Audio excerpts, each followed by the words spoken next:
three ways to escape side control, okay, or the three major ways to escape side control, okay. So I'll go into a bit more detail in a moment, but basically I've got options to use frames to reguard, right? This is one way. I can work to get to my knees and basically sort of wrestle up, come on to attack a leg here.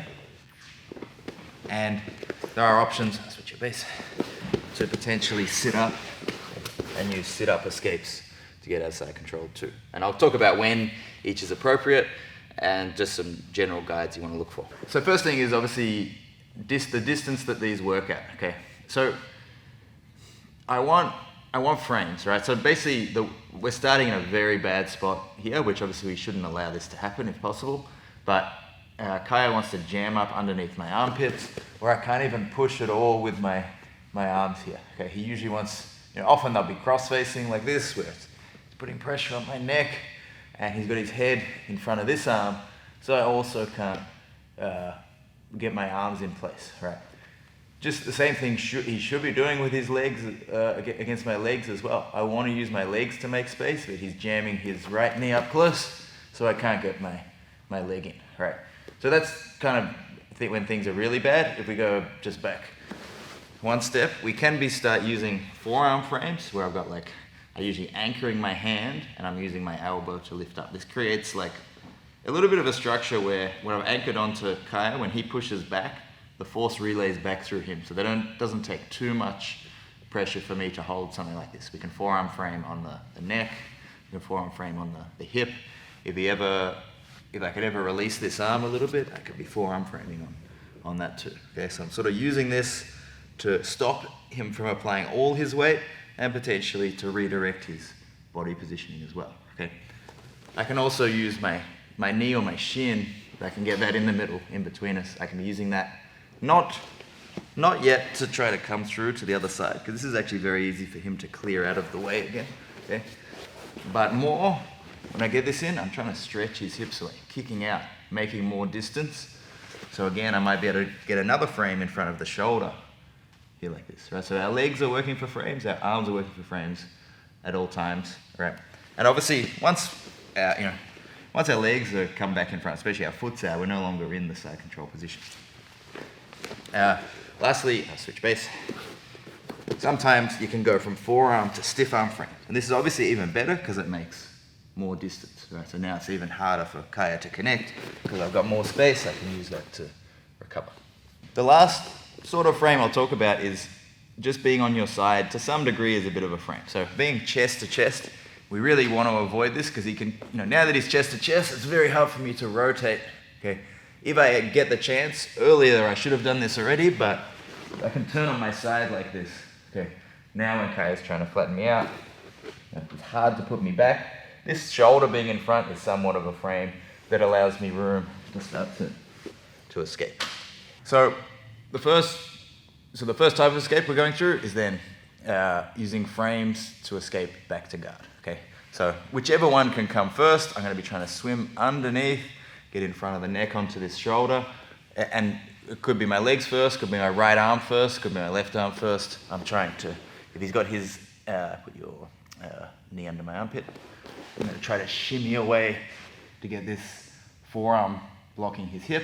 Okay, and as we go this side, he's keeping his knee close so I can't get my leg in. I'm going to hip escape by stepping out on the mat, moving away, and then extending with the shin, okay? Once I start getting these, I can then start getting my top leg in front of this shoulder. Again, connecting these frames. And you can see now when he puts weight in, that's difficult, right? And I'm starting to make more distance. So now I've made distance out to here. He's still got a cross face. I can start to swim in front of the cross face, forearm frame, potentially even a stiff arm frame now to keep him further away, right? And that should now, I've got this structure in place that it starts to get easy to recover my bottom leg. Now the kind of pushing them away, that order I just showed, tends to work well if I can use my forearm frame to redirect his head this way a little bit, right? So Kaya often wants to be cross-body on me. This gives him very good pressure with his cross face and it blocks my hip escape very well. Okay, so if I can move him this way, I can often start getting these frames and recover. he hovers over the, if he's more crossbody like down here, that gets more difficult. Often you start looking at getting your near frames, this side frames first. His head starts poking out and this shoulder starts being available.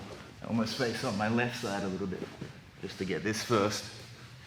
And then once I've got those frames in place, I can continue to where I was. Sometimes you'll feel, for example here, Kaya might be very locked down over on this side and I'm getting frames here. I might feel like I'm never gonna get my legs in, but I might be able to start changing to an underhook and turning on my side so I can swim my, if I'm here, I'm gonna be looking to swim my arm underneath and turn on my side.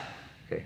When I can do this, I can start working towards coming up on a leg into a single leg. So you see, here Kaya has what's called an underhook here that's keeping me flat. I can't turn on my side.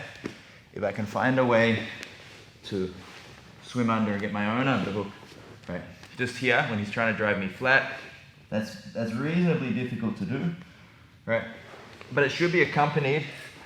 If his underhook can't drive me flat, I need to also get rid of his crossface because his crossface can't go crossface. This can drive me flat. Okay.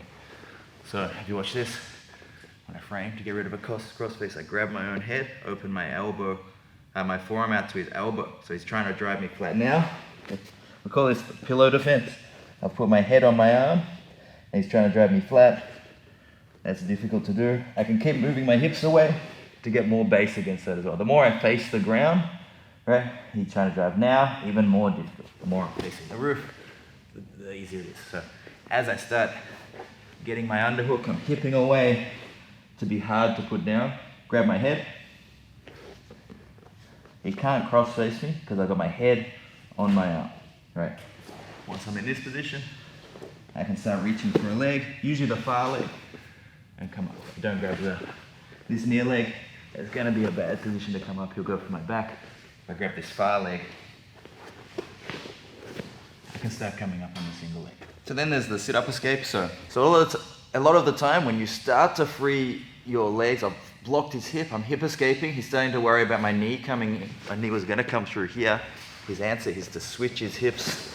Yeah, now there's no way I'm gonna get my knee through there. I'll still try to block the bottom hip now, but if possible, I'm gonna start, depends how tight his crossface is. If he leans too much into this, often I can keep working my leg in. So he has to kind of keep his weight back so he can't put too much pressure through the crossface. Now I can start changing my frame to block it a little bit, grab my own head, and start to then open out at the elbow here, okay? At this point, if I can change so my left hand grabs with a stiff arm, now he can circle this around. It's very hard for it to bring that hand back in, right? And then I can use the fact that he's trying to get this back, I can usually build up on my arm, right? Not getting up like this, but swinging my arm above my head, okay?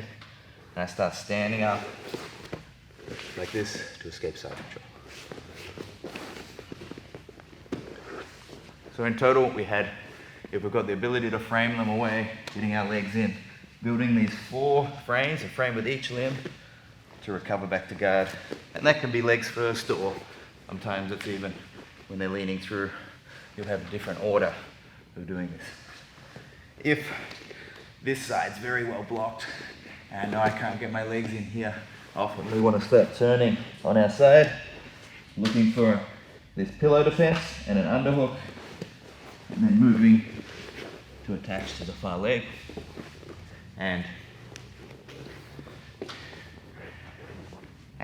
if he switches his base to deal with my frames here, we can now go to blocking the bottom hip, blocking this arm, coming in front, clearing the crossface, and then stiff arming, coming up, building up to escape.